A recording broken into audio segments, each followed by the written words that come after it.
Hi Soul as Well family, Tiffany Valentine here. I'm excited to have another video to share with you all today. As some of you know, my mom passed away unexpectedly in January of this year at the too young age of 61.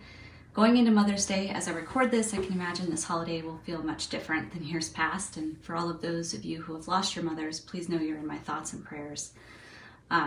As I processed the news, though, I wanted to make sure that I learned something from everything we went through and share some things that might be valuable for some of you as well. Her death was a reminder, of course, that our days are just not guaranteed, and we don't know when it's going to be our time.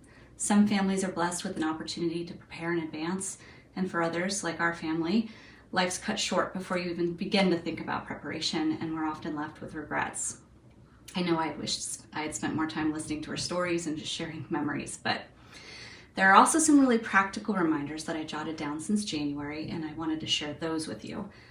I highly recommend, no matter what your age, that you have something like a peace of mind planner available for your family. I'll link to the one that we use in the notes.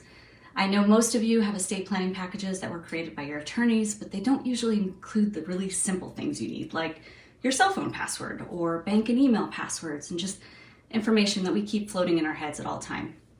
You want to have a list of all your accounts, credit cards, bills, notes on where you can find life insurance, titles to your car, copies of keys even.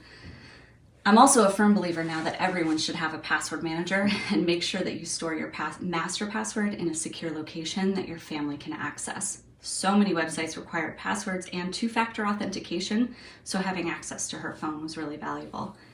You can also look up setting legacy contacts for social media and email accounts, and also make sure to back up your photos and your videos to Google Clouds or Apple Cloud.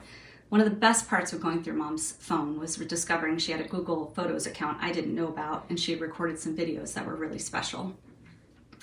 Of course, if you haven't seen an attorney to work on your estate planning, please make sure you make it a priority to do so.